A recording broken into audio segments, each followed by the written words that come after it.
E aí, pessoal, tudo bom aí? Nessa aula a gente vai ver a genética, né? A base da genética. A gente vai falar do Mendel e a primeira lei de Mendel, tá bom? Aí, antes de começar a entrar na lei do Mendel mesmo, na primeira lei do Mendel, eu queria apresentar um pouco da... Eu queria falar sobre o DNA, o gene, o que é alelo e qual que é a relação disso com os cromossomos, porque às vezes os alunos fazem confusão, né? Falta um pouco da compreensão da inter-relação entre DNA, gene, alelo e cromossomo. Que é isso? Porque às vezes você fala é a mesma coisa, não é, né? Além disso, a gente vai ver como que um gene se expressa, né? Como que um gene dá a cor da plumagem daquela ave, a cor da pelagem daquele animal ali, por exemplo, a resistência a uma doença daquela planta, o tipo sanguíneo humano, como que essas coisas acontecem? Como é que um gene expressa, né? E outro tópico aqui para terminar vai ser associar o Mendel e os primeiros estudos genéticos dele, né? A conclusão que ele chegou e... Então vamos ver. Dentro do núcleo, a gente tem os cromossomos, tá vendo? Essa aqui é uma região nuclear, que é o citoplasma em vermelho, uma célula esquematizada. Aí quando você entra no núcleo para ver o que tem lá, a gente vê cromossomos. Quantos? Tantos quanto forem o cariótipo daquela espécie animal ou vegetal. Ah, é abóbora, ah, é cavalo, ah, é uma foca, é um ser humano. Por exemplo, se fosse ser humano, nós temos 46 cromossomos aqui dentro.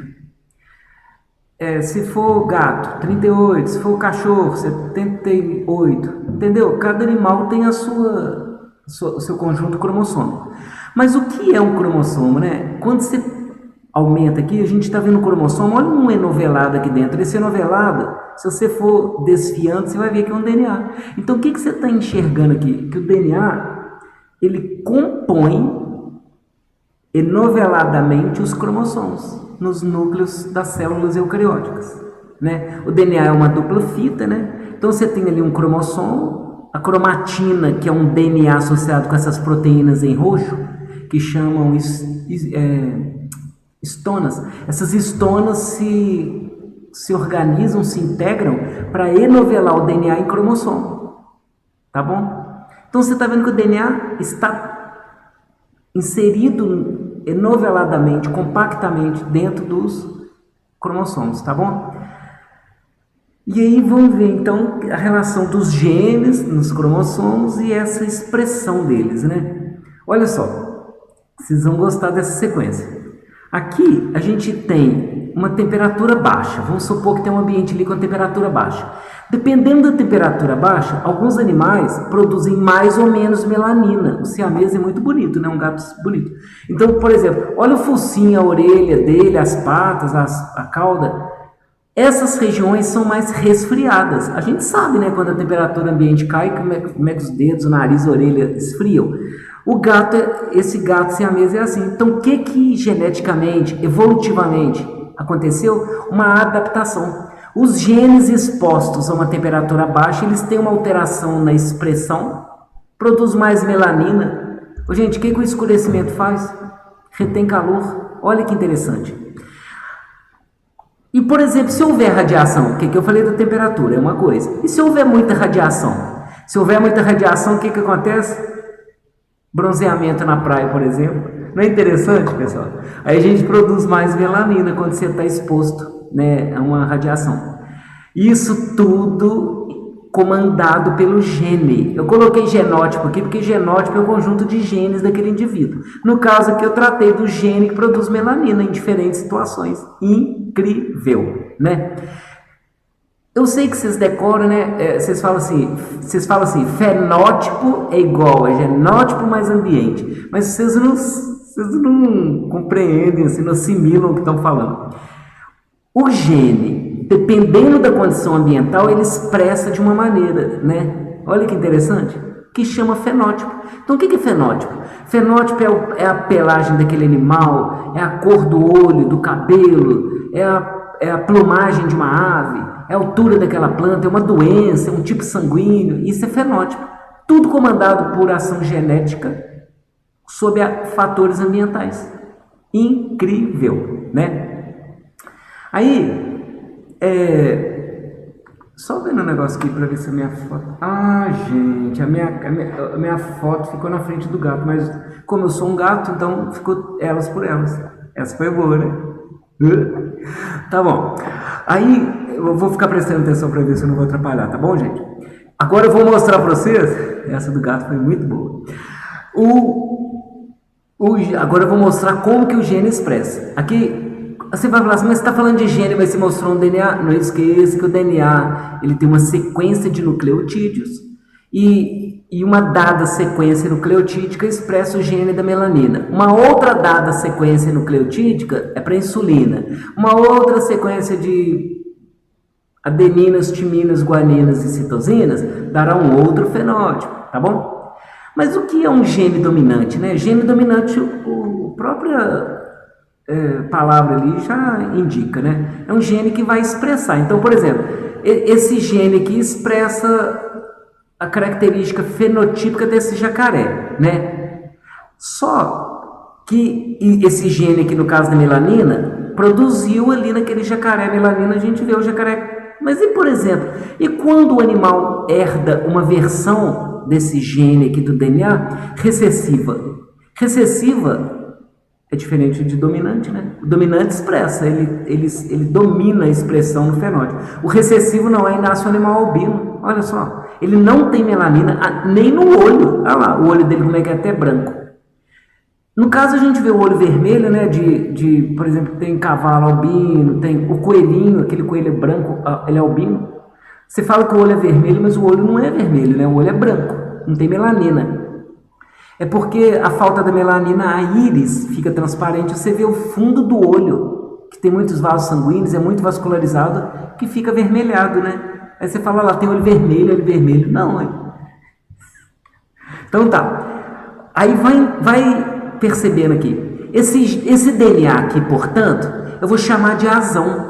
A letra maiúscula, eu chamei A, gente, podia ser B, C, M, de melanina, né? Mas a gente escolhe o A porque geralmente a gente opta por uma convenção. Já que albino é uma característica recessiva, a gente usa a letra aqui no caso de A, albino. É uma convenção genética, a letra refere-se à característica recessiva, né? Então por isso que eu botei o Azinho. Mas se o Azinho é para recessivo que expressa o albinismo, eu não posso botar Azinho aqui no gene dominante.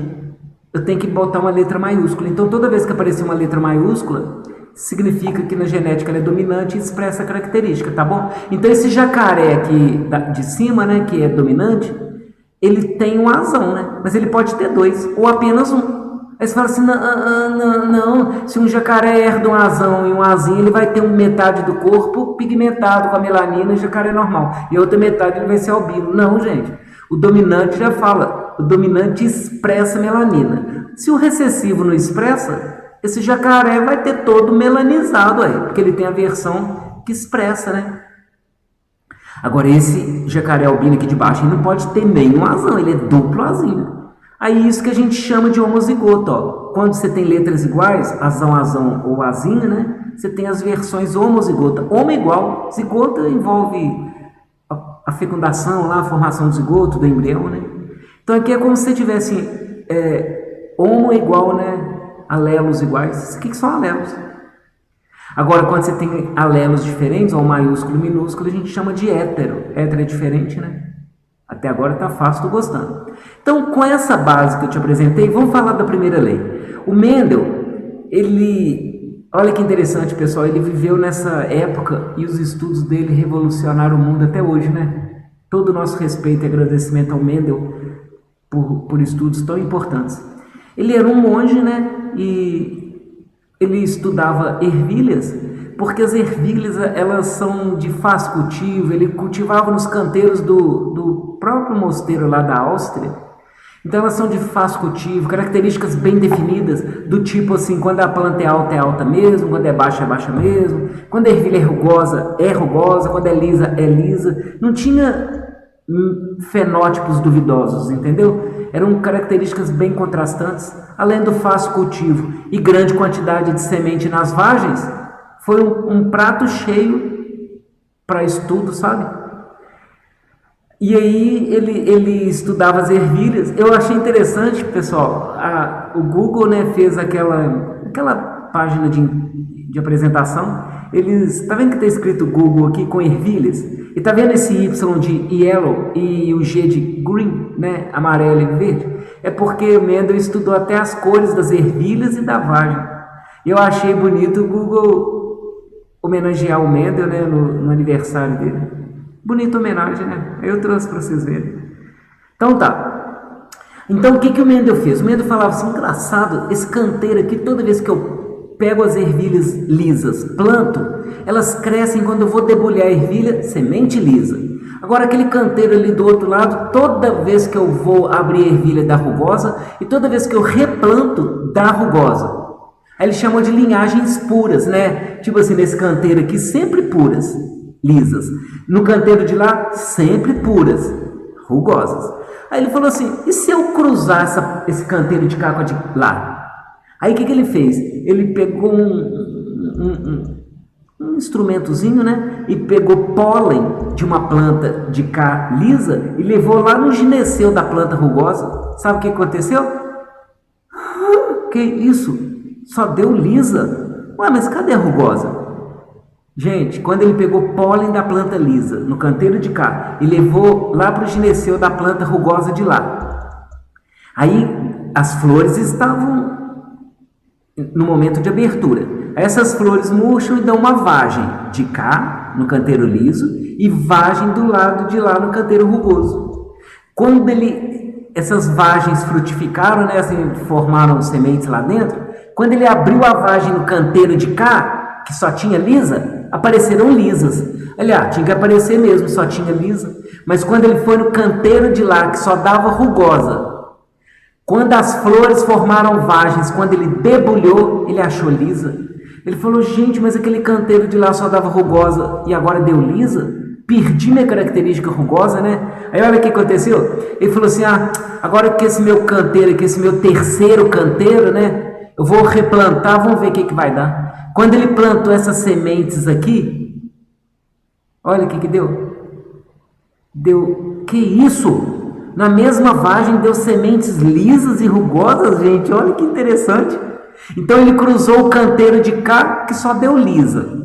Ele não ficou assustado, porque só deu lisa, mas já era lisa mesmo, pura, né? Agora o canteiro de lá, que era rugoso e só deu lisa, ele falou, vou plantar essas sementes, vou ver o que vai dar. Quando plantou e cresceu e frutificou, aí ele ficou intrigado, que a característica rugosa reapareceu, pessoal. Como assim, pessoal? Aí ele voltou e falou, já sei, a característica, os primeiros canteiros que eu tinha puros, eu vou chamar de parental. O segundo canteiro eu vou chamar de filhos, F1, né? Primeiros filhos, né? E esses netos, que seriam os netos, ele chamou de F2, tá? Aí, olha o que eu vou trazer para vocês. Ele falou assim, eu vou chamar essa característica de lisa de dupla Rzão. Gente, por que R mesmo?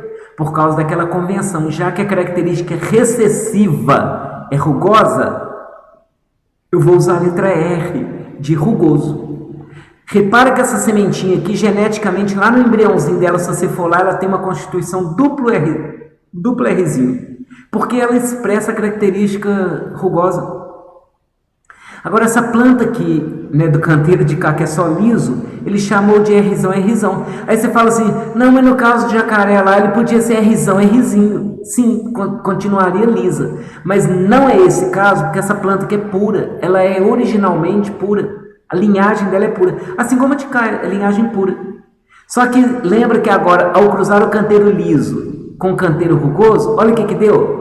Aquela mistura, pessoal. Essa planta aqui não é pura, ela é heterozigota. As de cima são homozigotas, puras. As de baixo são heterozigotas. Por quê, né?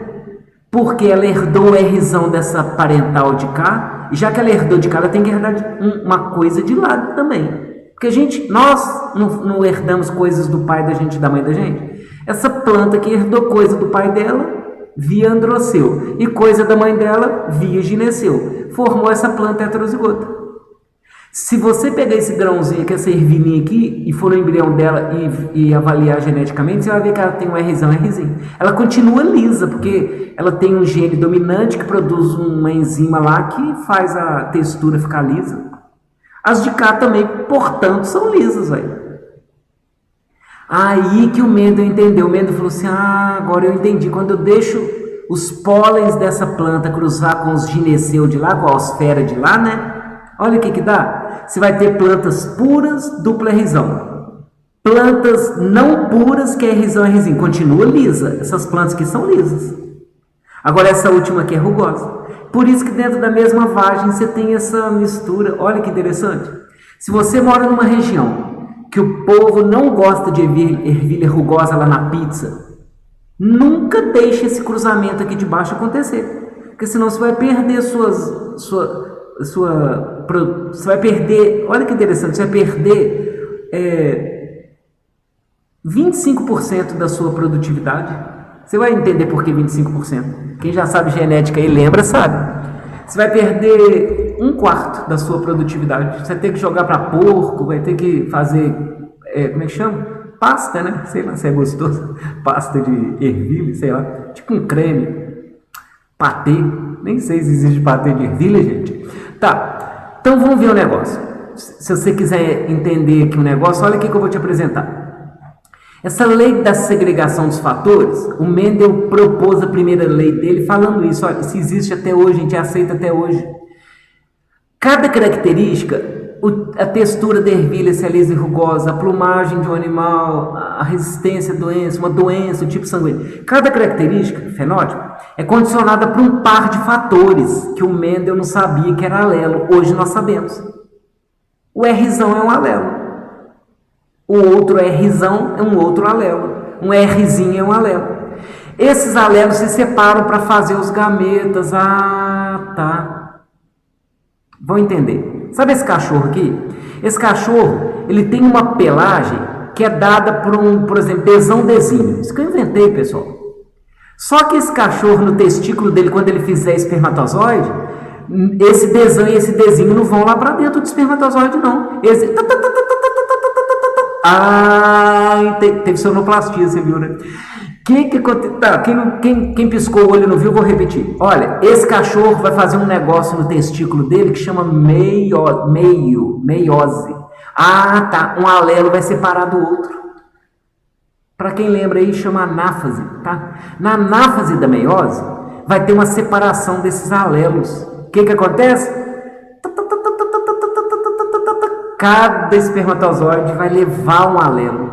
Não, mas aí como é que vai formar o filhotinho desse cachorro? Quando esse cachorro cruzar, esse espermatozoide desão vai fecundar um óvulo da cadela. Esse óvulo tem o quê? Um desão ou um desinho? Aí depende do que tem lá no óvulo, vai dar característica do filhotinho. Mas e se for esse desinho fecundar com o desinho lá da cadela? Vai aparecer um filhotinho com desinho diferente dos pais, por exemplo. Já que esse cachorro é desão, né? O filhotinho vai herdar duplo desinho, vai ser um filhotinho diferente. Lembra do jacaré albino?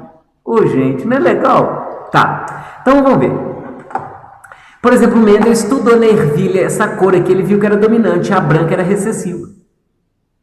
Quando o Mendel estudou a cor da ervilha, por exemplo, a amarela é dominante sobre a verde. Quando, por exemplo, esse lóbulo da orelha que é solto, ele é dominante. A minha é dominante, que é solta. Mas tem gente que tem o lóbulo aderido, a gente chama recessivo. Escrever com a mão direita, pessoal, é dominante. E o povo acha que escrever com a mão esquerda como é que fala? Antigamente o povo achava, né? Não, tá errado. Amarra a mão desse menino. Não, é genético, não é erro de ninguém, não é escolha, não é genético, né? Tá, isso aqui eu consigo fazer. Essa aqui eu não consigo, não. Você consegue? Essa aqui, ó. Essa primeira eu consigo. Essa terceira, que dobrar a língua 3 vezes, eu não consigo, não. Esse menino, coitado, ele não consegue, não.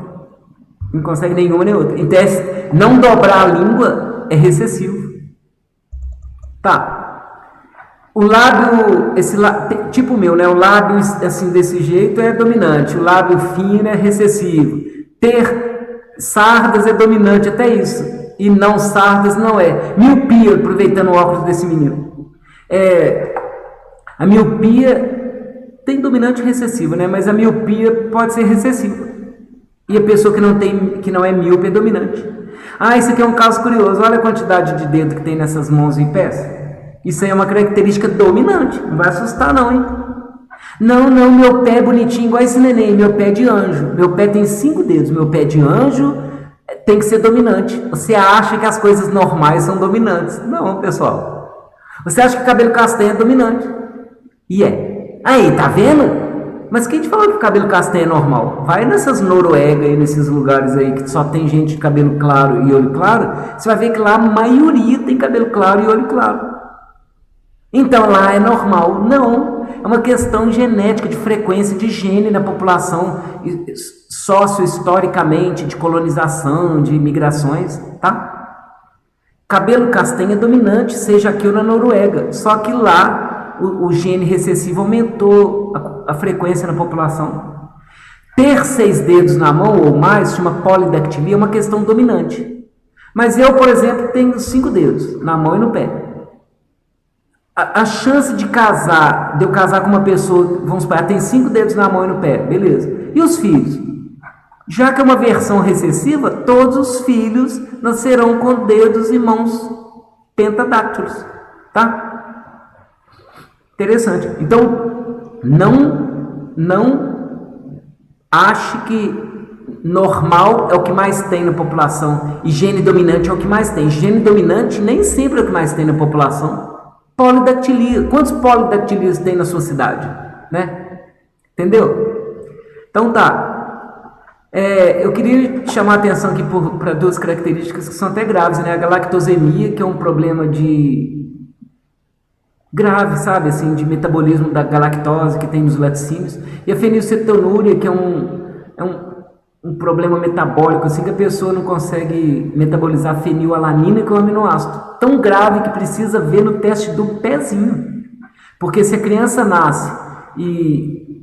Tá vendo essa confusão aqui que ninguém precisa saber? Esse monte Agora que eu vi que a minha imagem está na frente ali, mas eu acho que deu para entender. Então você está vendo essa sequência de reações químicas aí? E esses vermelhinhos aí no meio? Quando uma criança nasce com algum defeito em algum ponto aí, ela nasce com fenilcetonúria. É um problema metabólico grave, sabe? Aí você tem que fazer a dieta, o cuidado lá desde o recém-nascido. Por isso o teste no pezinho, para evitar consequências metabólicas graves, sabe? Logo pós-parto. Eu queria perguntar um negócio. Você acha que esse espermatozoide daquele cachorro, digamos, né? Esse espermatozoide aqui está carregando um azão. Esse aqui carregando um azinho. Qual desses 2 vai chegar lá no óvulo primeiro? Fala. Quem tem maior probabilidade de fecundar o óvulo, o azão ou o azinho? Você, muito do trouxa, deve ter falado assim, é o azão, porque ele é dominante, ele domina. Vamos ver?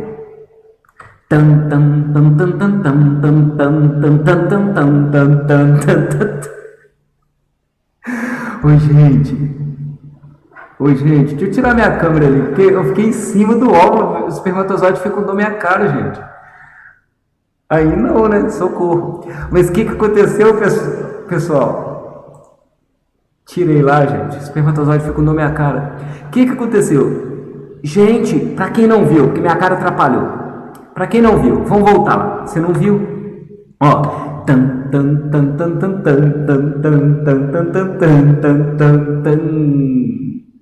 Gente, é a mesma coisa, gente.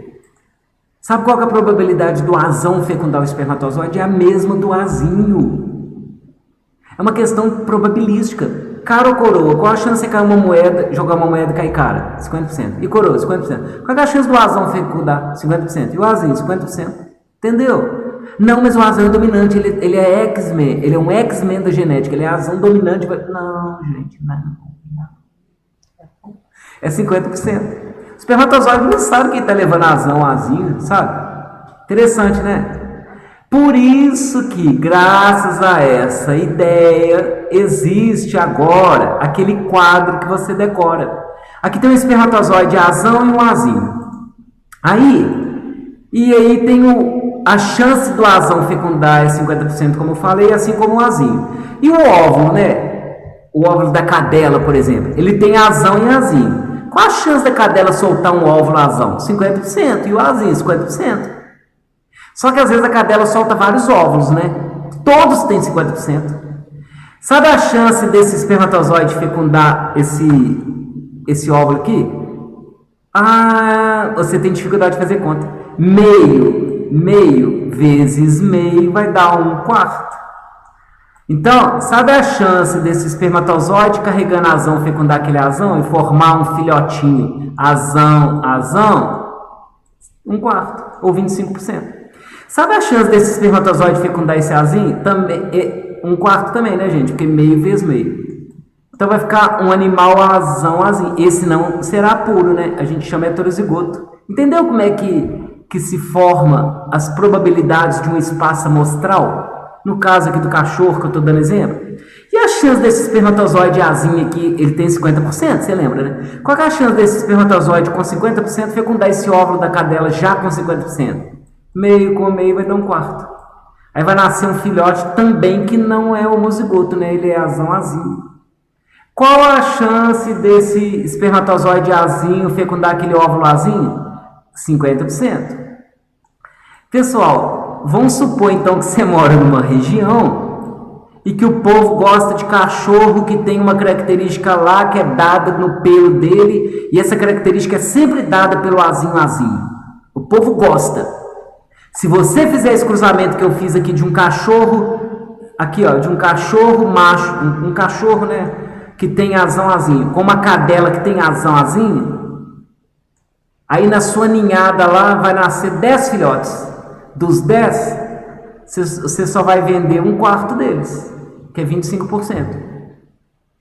Você vai vender de 2 a 3 cachorros só. Assim, caro, né? Vai vender caro, porque os outros ninguém vai querer, porque o povo quer o cachorro com aquela característica azinho, que dá uma, sei lá, uma característica no pelo, meio tigre, assim, sei lá. Tô inventando.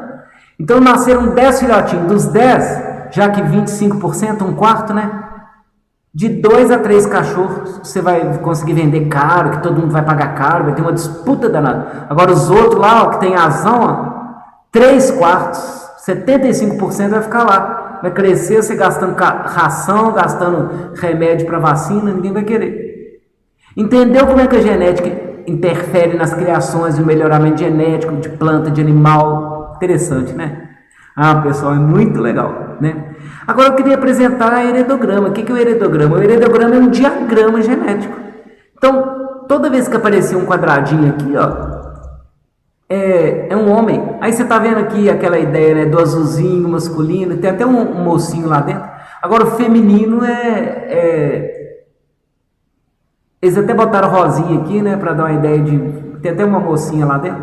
Então toda vez que aparecer o quadrinho, homem ou macho, né, aparecer a bolinha, feminino.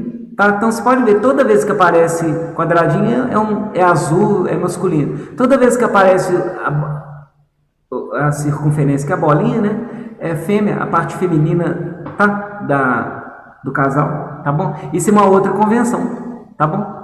Então olha que interessante, olha, pessoal, você tá vendo aqui embaixo, ó, todo mundo que tá azul aqui são pessoas que não têm galactosemia. Lembra que eu falei da galactosemia ali do teste do pezinho, que é grave e tal? As pessoas em vermelho têm a galactosemia. Aí olha essa pergunta. Qual a probabilidade do casal 2, aqui ó, da segunda geração, o 2, 3, deixa eu procurar eles lá. Aqui é o 1, isso é uma outra convenção, é sempre de cima para baixo. 1, 2, 3, né?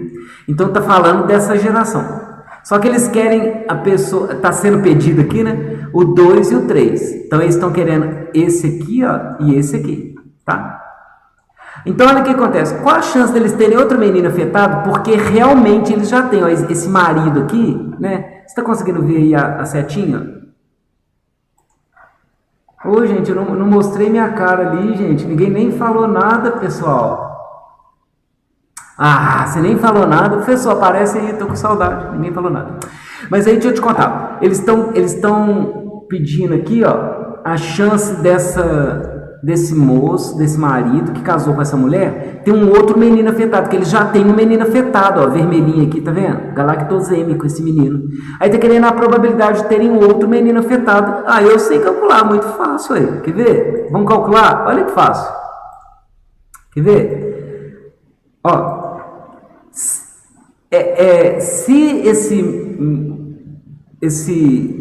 mas aí você vai falar assim, mas que letra que eu vou botar? Vou escolher a letra G de galactosemia, tá bom? Aí você fala assim, mas eu vou botar maiúscula ou minúscula? Aí que tá.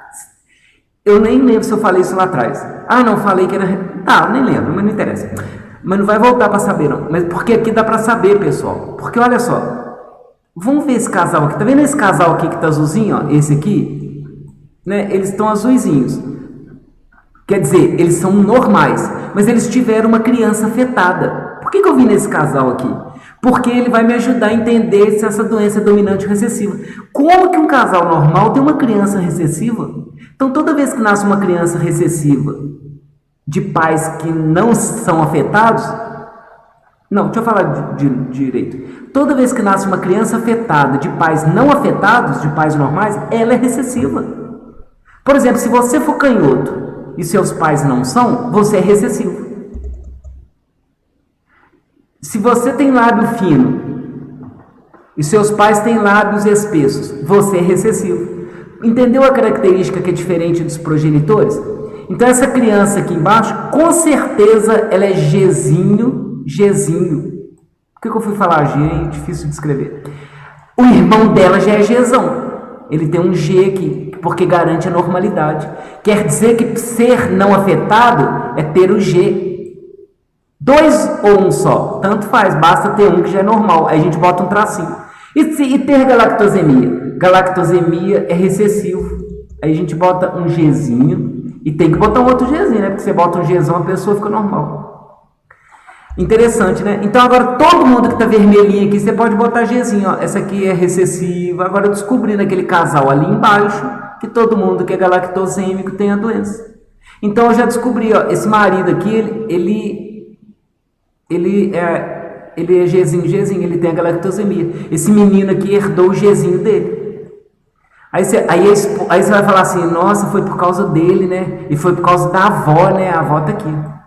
Gente, essa criança que nasceu, essa aqui nasceu galactosêmica, porque foi sim por causa do espermatozoide do marido. Mas essa esposa aqui tem que ter um Gzinho, aí.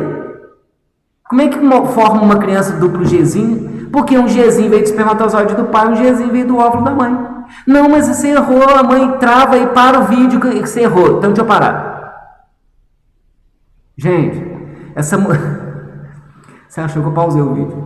Você foi até com o dedo lá para voltar. O que acontece? Essa mulher aqui, ela é Gzão, gente, porque ela é normal. Todo mundo que é azul aqui, que não tem a galactosemia, você viu que eu botei um tracinho aqui, porque a gente não sabe o que é. Essa pessoa aqui é Gzão, ó. Todo mundo que é normal tem que ter o Gzão. Eu tinha falado aqui que eu não sabia, alguém deve ter pensado, dá para saber, porque a mãe é duplo Gzinho, se a mãe é duplo Gzinho, toda criança aqui embaixo vai... É mesmo, quem resmungou aí acertou. Essa pessoa que tem Gzinho. Aí nasceu essa menina aqui, Gzinho, tá vendo? Se essa menina nasceu Gzinho, aí sim, foi por causa da mãe, ó. Sim, foi por causa da mãe, mas o pai também, porque essa criança é filho dos dois, aí. Entendeu que interessante, pessoal? Olha como é que dá para entender dos filhos, já deu para entender os pais? Bom, mas a pergunta tá falando assim, qual a probabilidade, né, desse casal que eu montei aqui ter outra criança afetada, outro menino e afetado, né? Aqui já tem um menino afetado, então deixa eu fazer aqui. Eles estão querendo aqui um outro menino, lembra? Lembra que é quadradinho e ele tem que ser Gzinho e Gzinho, né? Vamos calcular? Vamos supor que esse casal está lá no seu consultório. Isso aqui é uma interrogação, gente. Ficou horrível, né? Aí, vamos supor que esse casal foi lá no seu consultório ser um geneticista renomado, ser rico, ser chique. Aí esse casal falou assim, ô geneticista, eu já tenho um filho afetado, mas eu tenho uma menina que é normal, assim, que não é galactosêmica. A gente está querendo ter um próximo filho. Qual que é a chance da nossa criança nascer menino e nascer galactosêmico, né? Ô, gente, dá para você calcular ali na hora. Quer ver? Qual que é a chance de nascer menino? Eu sei. Pai, menino ou menina? Não tem dois certos? Sabe a chance de nascer um menino? É meio. Beleza, já tem um cálculo aqui, ó. Qual que é a chance de nascer afetado? Ah, dá para saber. Vamos fazer o cruzamento? Fazer o cruzamento aqui, ó. Aquele quadrinho, lembra do espermatozoide? Olha o marido aqui, ó. Vou botar o marido aqui, ó. O quadradinho do marido. Ele tem espermatozoides Gzinho, né? Ó. Isso aqui é o espermatozoide do marido, ó. Deixa eu fazer um espermatozoide aqui, gente. Olha que bonitinho, ó. E ele tem espermatozoide Gzinho. Nem precisava ter feito, né? Porque são iguais. Aí as probabilidades vão... E aqui na parte de cima eu vou fazer a esposa. A esposa é Gzinho. Ih, gente, mas a esposa, essa mulher humana, né, geralmente solta um óvulo. Deixa eu fazer um óvulo aqui. Mas qual óvulo que a esposa vai soltar? Não sabemos. Mas eu sei que eles têm meio, né? Aqui é meio e meio. Gente, qual a chance de formar uma criança Gzinho? Vai dar meio com meio, 1/4. É igual aquele do cachorro, gente. Qual a chance de formar uma criança Gzinho? 1/4. Eu sei que você já fez de cabeça. Qual a chance de formar uma criança Gzão da mãe Gzinho do espermatozoide do pai? 1/4 de novo. Tá vendo que repetir espermatozoide vai ficar igualzinho a linha de cima? Então, qual a chance de formar uma criança Gzinho? 1/4. Mas o médico está te perguntando a chance de nascer uma criança galactosêmica. Eu sei a chance de nascer uma criança galactosêmica. É ela aqui, ó. É essa criança aqui, ó. Ó, ficou legal eu fazendo uma seta, gente. Quanto que dá 1/4 mais 1/4? Que você tem que somar, né? Porque são duas, vai dar 2/4. 2/4 é a mesma coisa que meio. 50%. É alto, né? Sabe a chance de nascer? É o máximo da incerteza, né? Que é 50%. Porque você não sabe se vai nascer menino. E não sabe se vai nascer galactosêmico. Dá 50%. Aí você fala assim, o casal, a chance é 50%. Então o casal vai decidir se adota, se vai querer. E olha que interessante, olha, eles tiveram 2 filhos, né? Deixa eu mudar a ponteira aqui. Eles tiveram 2 filhos, ó. Esse menino com essa menina. Um nasceu normal, o outro nasceu galactosêmico, tipo 50%. Tem gente aí que deve ter assim 6 irmãos. 3 homens, 3 mulheres. É 50%. Aí, mas aí alguém vai falar assim, mas aqui em casa são 3 irmãos. Fala agora. 3 irmãos? Deve ser assim, 2 mulheres e 1 homem. Tipo, após que se tivesse um 4º parto, poderia ser homem. Nada obriga, né, gente? Porque é tipo 50%. Tem caso que é só mulher. Assim, tem casa que é só mulher, né? Um monte de filha. Ou filho. Ah, que legal. Então tá beleza. Então tá.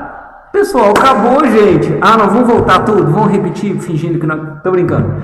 Tudo de bom pra você. Muito obrigado por ter acompanhado. Valeu!